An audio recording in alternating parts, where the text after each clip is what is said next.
Bart and Carlin, ESPN New York, on the ESPN New York YouTube channel. Jake Asman's with us. I took issue with Jake this past weekend because Jake, on his YouTube channel, where he has built an incredible following and has done an amazing job with Jet fans, as I've said before, having Manish Mehta on the show. And Jake, I looked at it on Twitter, and I even think I put "Really, Jake?" on Twitter about it. I saw the headline, and it said New York Jets insider or something along those lines. So I want to make sure you know that this is not an acrimonious thing, but I really just was befuddled as to why you would put somebody who was basically drummed out of the business for acting in a really non-professional way on as a Jets insider over the weekend. Well, Chris, great to join you. You as well, Bart. Hope you're feeling better, by the way, Chris. Nice to have some real radio beef. You know, I always dreamed of being in a real radio mess. Now, first off, I appreciate it. The one thing I just want to address right out of the gate is the caption on X that I saw that you responded to was a mistake. I have a social guy that I have on a freelance basis. So all the captions, we only posted one clip, was supposed to say X Jet Beat Reporter. So if you actually go on YouTube where the interview aired, you'll see like the show is labeled X Jet Beat Reporter. So that's just one small thing. But, you know, I've seen the reaction from having Manish on, and I get it. I really do. Here's why I stand by that decision. I've always believed on my YouTube show that I should have conversations with different people who bring different viewpoints, even when those viewpoints aren't always the most popular with Jet fans. So when I brought him on, I didn't exactly give Manish a free pass. I only caught some of your comments, so I don't know if you even saw any of the conversation, but I pushed back on a lot of things that he was saying or could be viewed as biased or, you know, be viewed as something that was, you know, a personal slight to him. That's why he had the opinion he had. So I challenged him directly and gave him the opportunity to own up to any past mistakes, some of the stuff that you're referencing in those comments there. And he chose not to do it at times, and fans can judge that however they want. What he did, though, was provide insight that we don't often hear from anyone who regularly covers the team in terms of just the Jets ownership structure and some of the names he was talking about behind the scenes, like Ira Axelrod, who's worked for Woody Johnson since he's owned the team in 2000, but is not actually a Jet employee. Some information about the team president who's been there since basically 2000 as well, in Jaime Elhai. So whether people like the messenger or not, you know, the information he was saying, I thought that stuff was fascinating. And I know, you know, the feedback for the most part has been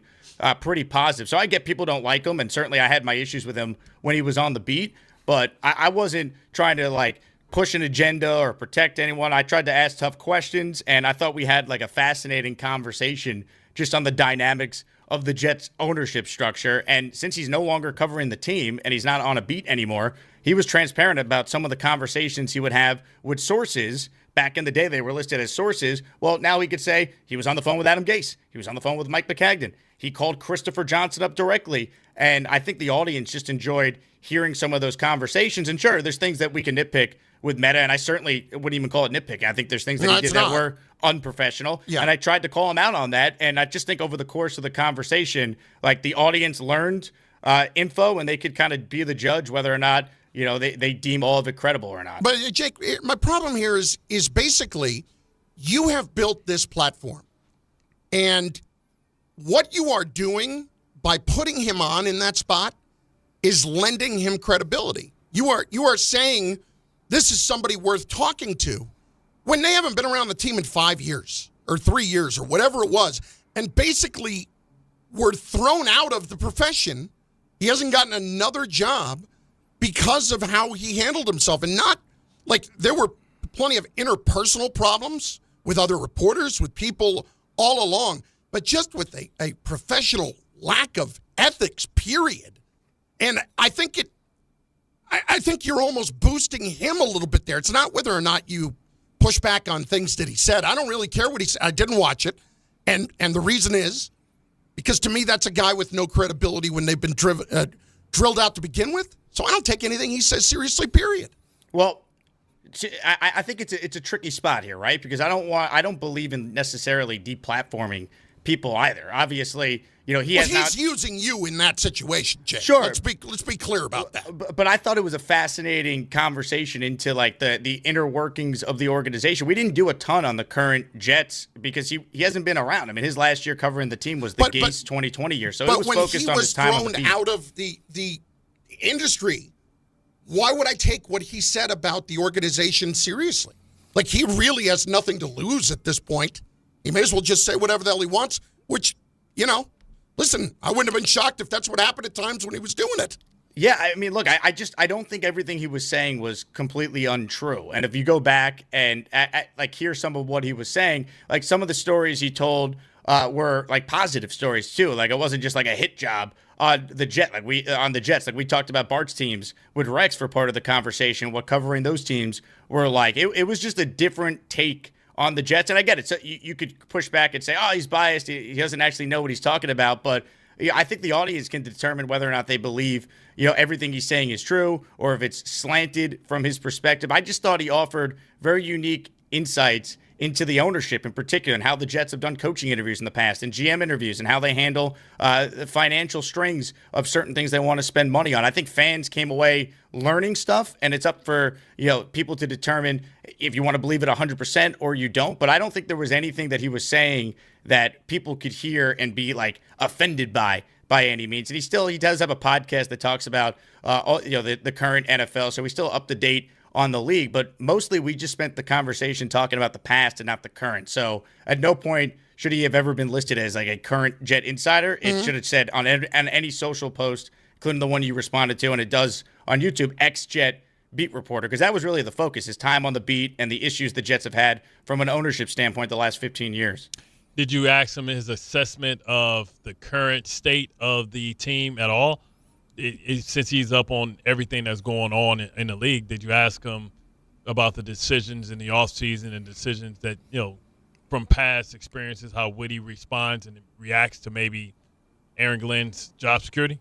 Yeah, absolutely. And he actually has a personal relationship he was talking about with Aaron Glenn. Bart, when Glenn was brought in by Mike Tannenbaum as a scout, he told a story about how he played a pickup basketball game with Mike Tannenbaum, some other members of the Jets, and Glenn was one of the people on the team that, guarded him and shut him down. And he said Aaron's a good guy, and I questioned why he took the approach he did with the media, for example. So we did talk about the current team a little bit, but the big takeaway from the conversation was just more about how the Jets keep finding themselves in this spot and what exactly is ownership's role in all of that. And he's talking about how he had conversations with Chris or other people in the organization during that time, or like Adam Gase would call him, or Mike McCagnon or John Izek or Rex, and he told some Tannenbaum stories. So that was really the focus of the conversation, not basically trying to give him a platform as like a current expert on the state of affairs with the Jets, because he's not. It was just something different for the audience during a slow time before the combine next week. Well, listen, I understand that part of it for sure.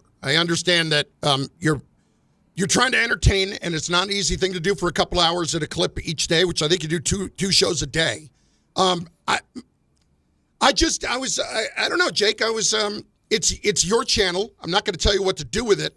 I just was disappointed that this was somebody that we were going to lend credence to after everything we know over the years. Well, let me ask you, Chris, do you think that he doesn't have any insights into the organization? You think every story he's ever made? No, I'm not saying he's made everything up. I just, when you hear how he handled himself going up to the GM's kid at a baseball game, stuff like that, you got to talk to people's families, and a lot of it, Jake, just how he treated other people on the beat and the way he handled it, for him to finally, after years of being encouraged by the Daily News with the way he handled himself, for them to actually say, this is a bit much, you're gone, and nobody else even knocked on the door, doesn't that tell us something about the guy himself? Totally fair, but should he never be allowed to tell his side of the story? Because again, I asked him point blank about listen, these things. Like I said, it's your channel. You do what you want to do,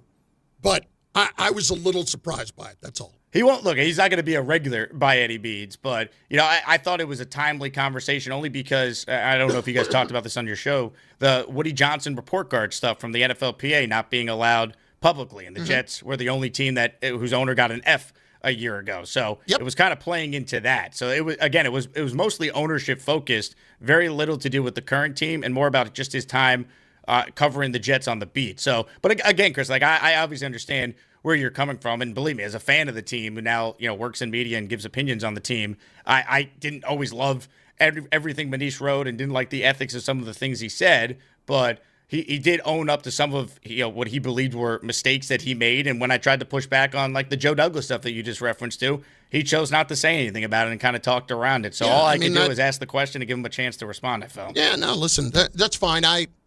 Listen, we can go back and forth on this. We obviously feel differently about it. Thing is, for me, Jake, is that I really respect the platform and everything that you have built, and that's why that caught me off guard. Because there are some people who, when they show you who they are, believe them. And I believe who Manish has shown us for him to be, and I felt like that cheapens your product a little bit. That's all. Look, it's totally fair criticism. I know not everyone is going to agree with it. I was actually surprised that the feedback was more positive than negative, but that kind of comes with it when you have someone that's that polarizing. Because again, I'm like the idea that I brought Manish on and said, "Oh, here's the greatest Jet reporter ever." No, I never thought it was that. But personally, just when I saw the name, I'm like, I'm out. I don't need to listen to what he has to say. Yeah. But anyway, listen, Jake, thanks for popping on for a few minutes, buddy. No problem, Chris. I hope you feel better. And Bart, you're going to be feeling like Chris Thursday night around, I don't know, maybe like 10-ish, 10 o'clock after the Knicks put some whoop ass on the Pistons. I'm just saying. Good luck. Be good, Jake. Thanks. You got it, guys. Thanks for having me. Take care. That's Jake Asman. I was thrown off by that the other day. And he admitted that not admitted, but, one of the guys put up the wrong thing. I cannot see Jets Insider. That's a tough one for one of the social team to put up by mistake. Always blame it on the guy. No, I believe him. And like I said, I like Jake a lot. No, me three. Yeah. But listen, he has people talking this conversation, and he has people that may not know about his platform, that knows about his platform, and may want to go back and make the opinion and assessment for themselves. Bart and Carlin, ESPN New York.